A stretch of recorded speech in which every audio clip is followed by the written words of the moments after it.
Présente sur le plateau de Laurent Delahousse ce dimanche 11 mai dans 20h30 le dimanche, Amel Bent s'est montrée d'une franchise redoutable. Celle qui s'est lancée dans le cinéma a abordé sans détour ce que vivent de nombreuses femmes au quotidien, cette pression invisible qu'elle a elle-même ressentie à de nombreuses reprises. Elle dévoile sans tabou ses propres failles, sa lutte contre les injonctions, et le besoin impérieux qu'elle a ressenti de mettre sur papier ce trop-plein, celui que l'on cache derrière les sourires et les emplois du temps bien remplis. Dès les premières minutes de l'interview, le ton est donné, Amel Bent ne cache rien. Approchant de la quarantaine, mère de 3 enfants et artiste accomplie, elle affirme avoir gagné en maturité, mais aussi en lucidité. Avec Minuit 1, son nouvel album, elle ouvre une nouvelle page de sa carrière, plus franche, plus directe. Mes textes sont peut-être plus cash parce que je me sens plus légitime à dire certaines choses, confie-t-elle avec simplicité. Loin des artifices, l'artiste assume aujourd'hui ses colères, ses doutes et cette pression qu'elle a longtemps portée sans la questionner. Parmi les titres marquants de l'album, Décharge mentale se distingue. Une chanson née d'un véritable craquage, comme elle le raconte elle-même.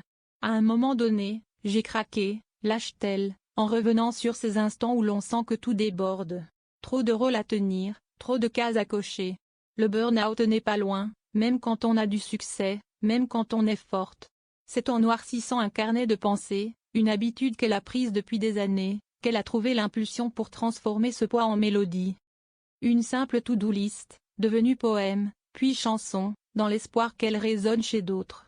Ce morceau, Amel Bent l'a écrit d'abord pour elle. Pour se décharger psychologiquement. Mais très vite, elle comprend qu'il pourrait aussi faire du bien aux autres.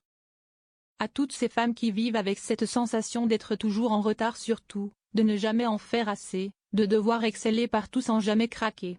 Il y a des périodes où on a l'impression que l'on ne va pas réussir à cocher toutes les cases. On ne peut pas être partout, on ne pourra pas faire tout bien et on a peur qu'on nous le reproche. Moi en tout cas j'avais peur de ça, admet-elle, la voix posée, mais ferme. Elle raconte ce moment de prise de conscience, en listant ses obligations, elle réalise que certaines ne lui appartiennent pas, qu'on les lui a imposées ou imposées à elle-même. Et si certaines règles étaient inutiles? Et si d'autres, on pouvait simplement les envoyer valser? C'est cette libération qu'elle chante, avec une force tranquille et une honnêteté rare. Peut-être que je m'impose des choses qui ne sont pas obligatoires. Ou qu'on m'impose des choses que je peux foutre en l'air, souffle-t-elle, comme une permission à désobéir. Je crois que cette chanson a fait du bien à beaucoup de femmes. À moi en tout cas, conclut-elle, humblement.